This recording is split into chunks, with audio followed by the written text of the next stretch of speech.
दोस्तों नमस्कार, आप देख रहे हैं इन डेप्थ विद एजे और मैं हूं अविनाश सिंह। दोस्तों आपने ये कहावत जरूर सुनी होगी, रोम जल रहा था और नीरो बंसी बजा रहा था। वर्तमान परिप्रेक्ष्य में इस कहावत का संदर्भ किसके बारे में है, इसे समझाने की जरूरत नहीं है। देश के वर्तमान हालात का एक कारण कोरोना जरूर है, लेकिन सिर्फ कोरोना ही नहीं है। वर्तमान आर्थिक सामाजिक परिस्थिति, बढ़ती गरीबी और बेरोजगारी, लोगों के बीच बढ़ता असंतोष सिर्फ कोरोना की वजह से ही नहीं है। इसकी शुरुआत तो पिछली मोदी सरकार ने सुधार के नाम पर लिए गए कई फैसलों से ही हो गई थी। कोरोना ने आकर इसमें बस 4 चांद लगा दिया है। नोटबंदी और जीएसटी लाए तो गए थे बड़े आर्थिक सुधार बताकर, लेकिन इन दोनों फैसलों ने अर्थव्यवस्था का ऐसा बंटाधार किया कि अब इसकी अच्छाई कम और नुकसान ही ज्यादा बताए जा रहे हैं। या यूं कहें कि मोदी सरकार इसे सही से लागू नहीं कर पाई और इससे देश की अर्थव्यवस्था चलाने को लेकर इस सरकार की अदूरदर्शिता समझ आने लगी है। सरकार और उनके समर्थक लाख दावा कर लें कि इसके परिणाम दूरगामी होंगे, लेकिन जो आज भूख और बेरोजगारी से मर रहा हो उसे दूरगामी परिणाम समझ नहीं आएगा। नेशनल स्टैटिस्टिकल ऑफिस यानी एनएसओ की तरफ से हाल ही में फाइनेंशियल ईयर 2020-21 की पहली तिमाही यानी अप्रैल, मई और जून के जीडीपी के आंकड़े जारी किए गए थे। आंकड़ों में बताया गया था कि मौजूदा वित्त वर्ष यानी 2020-21 की पहली तिमाही में जीडीपी में -23.9% यानी डबल डिजिट में नेगेटिव ग्रोथ दर्ज की गई है। इन आंकड़ों के जारी होने के बाद वित्त मंत्री निर्मला सीतारमण के एक्ट ऑफ गॉड वाले बयान की एक बार फिर से खूब चर्चा हुई। इस एक्ट ऑफ गॉड वाले बयान से वित्त मंत्री ये बताना चाह रही थी कि राज्यों को जीएसटी दिए जाने का जो हिस्सा तय किया गया था उसे दे पाने में केंद्र सरकार असमर्थ है।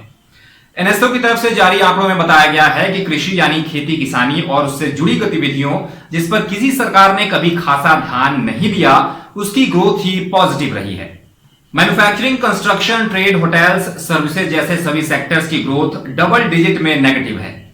इसे स्वीकार करने में मुझे कोई आपत्ति नहीं है कि ये आंकड़े जिन 3 महीनों के हैं उस दौरान कोरोना के कारण कंप्लीट लॉकडाउन था।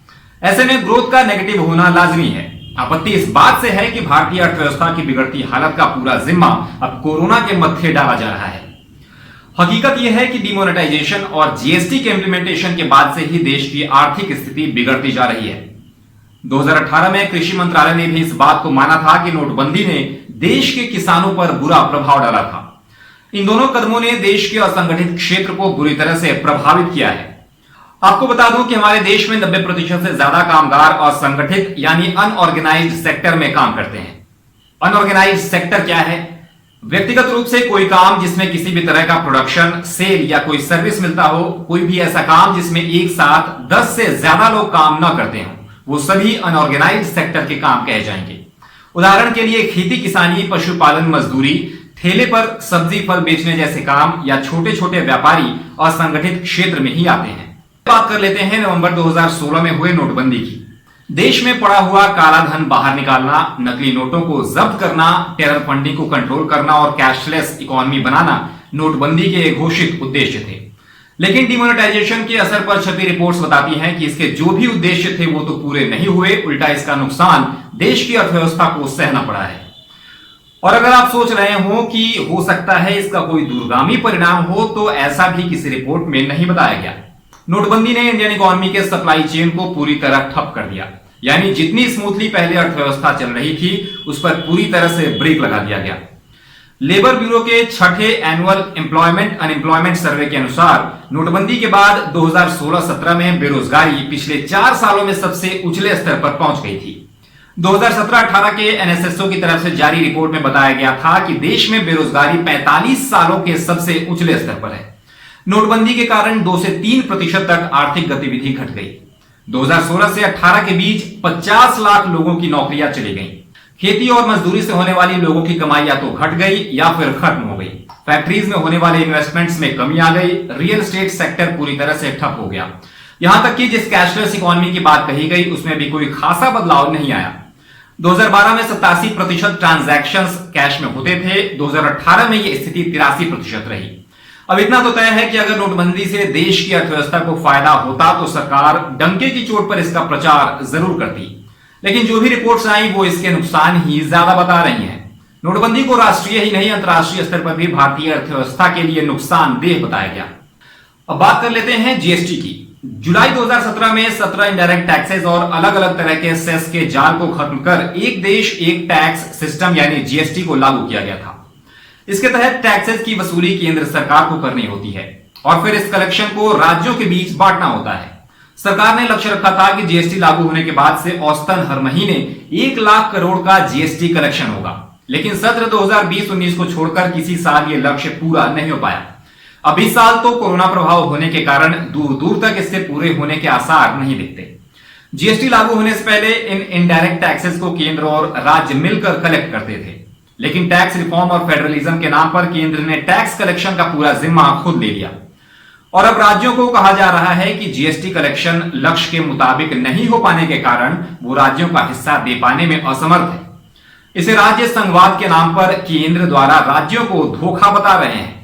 जीएसटी एक्ट के तहत यह भी तय हुआ था कि जीएसटी लागू होने के कारण राज्यों को जो नुकसान होगा उसकी भरपाई केंद्र सरकार जीएसटी कंपनसेशन के तहत पहले 5 साल तक करेगा, जो हर साल जीएसटी के हिस्से में 14% एक्स्ट्रा जोड़ कर दिया जाएगा।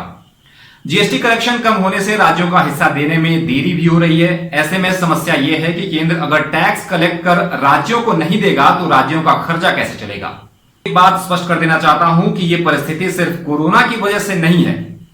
कोरोना के आगमन से पहले भी केंद्र राज्यों से कह चुका है कि जीएसटी कलेक्शन उम्मीद के मुताबिक नहीं हो पा रहा है, जिस कारण से राज्यों का हिस्सा देने में देरी हो रही है।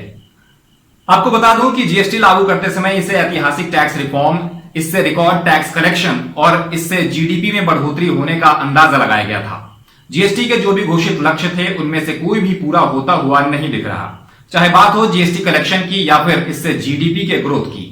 जानकारों का कहना है कि भारत में जो जीएसटी लागू किया गया है उसका स्ट्रक्चरल और इंप्लीमेंटेशन दोनों ही पार्ट प्रॉब्लमेटिक है। व्यापारियों, खासकर छोटे या असंगठित क्षेत्र के व्यापारियों की शिकायत रही है कि जीएसटी के पेचीदा टैक्स फाइलिंग प्रोसेस होने के कारण उनके व्यापार पर बुरा प्रभाव पड़ा है। पहले जिस आसानी से व्यापार होता था अब वो संभव नहीं रहा। 2017 से लागू होने के बाद से पहले साल औसत हर महीने 89,885 करोड़ जीएसटी कलेक्ट हुआ। अगले साल यानी 2018-19 में हर महीने औसत कलेक्शन 98,114 करोड़ रुपए रहा। 2019-20 में यह बढ़कर हर महीने का औसत कलेक्शन 1,01,844 करोड़ रुपए हो गया।